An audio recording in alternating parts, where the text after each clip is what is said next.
আপনার নাম? আমার নাম সাইম। সাইম, গাছ কাটছেন কত বছর? গাছ কাটছি তা প্রায় 10 বছর। 10 বছর। হ্যাঁ 10 বছরের ভিতরে, হ্যাঁ 10 বছরই কাটছি, 8-10 বছর হয়ে যাচ্ছে। এর মাঝখানে গাছ কাটা 1 বছর কাটিনি খালি। কি কারণে? হ্যাঁ 1 বছর কাটিনি হচ্ছে ওই সময় আমার শরীর ভালো ছিল না, শরীরটা খারাপ ছিল, ওই জন্য গাছ কাটালাম 9 বছর। আপনার তারপরে তো আমি গাছ কাটি। এলাকার সব মানুষই মনে আছে চেনে আপনার? হ্যাঁ আমার মোটামুটি ভালোই চেনে। হ্যাঁ আমি এক সময় শুধু এক সময় ঢাকায় থাকতাম, তারপর বাড়ি এসে আমি একসময় যাত্রা গানে অভিনয় করতাম। ও আচ্ছা আচ্ছা আচ্ছা। আমার আশপাশ বহুত গ্রামের লোকই চেনে। আচ্ছা গাছে ওঠেন দেখি আমরা। এই আমাদের সাইম ভাই এই গাছটা কাটবে, আপনারা দেখুন কি সুন্দর করে গাছ উঠে পড়ছে। হ্যাঁ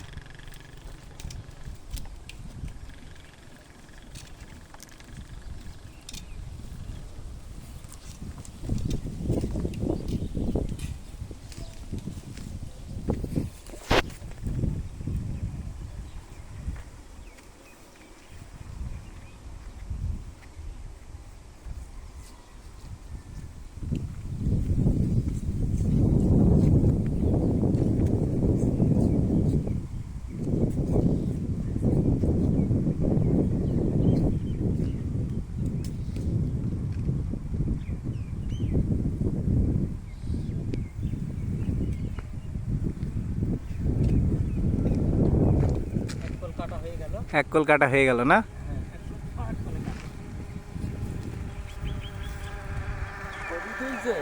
হ্যাঁ আচ্ছা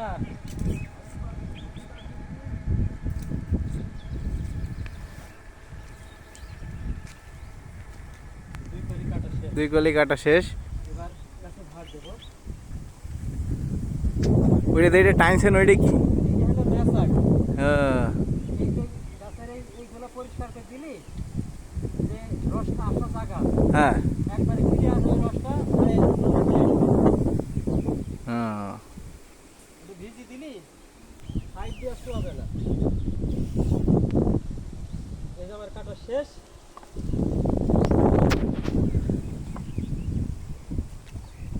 সাইম ভাই এক ভার রস কয় টাকায় বিক্রি করেন? এক ভার রস যখন রস কম হইতো ওই সময় আমি 300 টাকায় বেচেছি। আর এখন কত? এখন এক ভার রস 250 টাকায় বেচি, কোনো মানুষের কাছে 200 টাকাও নেই।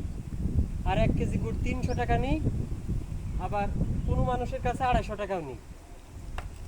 আমি বেশিরভাগই গুড় দিই পিটিয়া সার্গেরে। পিঠা সার্গের গুড় দিই, ওখানে পিটিয়া সাররা আমার কাছ থেকে গুড় নেয় শুধু বিশ্বাসের উপরে। আর আমি সার্গের গুড় আজ কত বছর ওই সার্গের দিই। অনেকজন আছে গুড়ে আপনার হাইড্রোস মিশায়, নানান ধরনের কেমিক্যাল মিশায়, আপনি তো মিশান না। এটা অস্বাভাবিক কিছু নাই। আমি একদিন শম্ভনগর গ্রামে যাই দেখি যে 5 কেজি গুড়ের মধ্যে 3 কেজি চিনি দিই। 3 কেজি চিনি? 3 কেজি চিনি। তো সে এখন বললাম যে গুড় হচ্ছে না কি হলো, আখের গুড় হচ্ছে, খেজুরের গুড় না আখের গুড়। হ্যাঁ বলছে খেজুরের গুড়। আমি বলছি আমরা তো এইভাবে করি না, আমরা তো পুরাটাই খেজুরের গুড় হয়। আমি 300 টাকা করে পিঠা সার্কে দিই, আমরা বিশ্বাস করে আমার কাছ থেকে নেয়। ভালো গন্ধ আছে না? তাহলে আপনি কোনো পরিমাণে বিন্দু পরিমাণেও ইয়ে মিশান না? আমার বাড়ি 1 কেজি চিনিও আসবে না এই 6 মাসের ভিতরে, যতক্ষণ আমি গাছ কাটবো। যাক আলহামদুলিল্লাহ। তাহলে আপনি সৎ নীতির পরেই একেবারে, তাতে আল্লাহ যা করে তাই হবে, অত লাভের দরকার নেই আমার, আমার অল্পতেই অনেক। যাক আলহামদুলিল্লাহ। আমার দর্শক যারা আছেন, আপনারা যদি আশেপাশে চুয়াডাঙ্গার আশেপাশে কেউ যদি থাকেন, তাহলে ঢাকায় পাঠাই তো আমি সাইম ভাইয়ের নাম্বারটা নিয়ে রাখবো। আপনারা চাইলে আমার সাথে যোগাযোগ করে একবারে সাইম ভাইয়ের কাছে বাড়ি চলে এসে আপনারা নিতে পারবেন। হ্যাঁ গুড়টা আপনারা পিওর গুড় পেতে চাইলে সাইম ভাইয়ের কাছে আসবেন। গতকালকে আমি 5 কেজি পাঠালি, 5 কেজি গুড় ঢাকায় কোরিয়া সার্ভিসে পাঠালাম। যাই আলহামদুলিল্লাহ। এভাবে 3-4 মন পাঠাইছি আমি ঢাকায়। ঢাকায়? হ্যাঁ আমার বন্ধু বান্ধবরা আছে, ওরা ওদের কাছে পাঠাই। আর পিটিয়া সার, এই 2 জায়গায় আমি গুড় বেশি। ঢাকায় আগে কি করতেন? ঢাকায় আমি টেক্সটাইল ডিজাইনের কাজ করতাম। সবকিছু ছেড়ে দিয়ে এসে মাঠে? হ্যাঁ, সব বাদ। ভালো লাগে আপনার না? আমার এখন খুব ভালো লাগে। আমার গ্রাম খুব ভালো লাগে। হ্যাঁ, আমি আমার ঢাকা, আমি একদিনের জন্য আত্মীয় বাড়ি থাকবো না, আমার গ্রামে থাকবো। আমি এখন এই খেজুর গাছ কাটা নিয়ে ব্যস্ত, এইটাই আমার কাজ। তাছাড়া আর গরু আছে, একটু ঘাস ফাঁস কাটি এই সারাদিন। আপনি খুবই গ্রাম প্রেমিক মানুষ। হ্যাঁ হ্যাঁ, আমি একেবারে, আমার প্রেমের অভাব নেই গ্রামের প্রতি, এত প্রেম।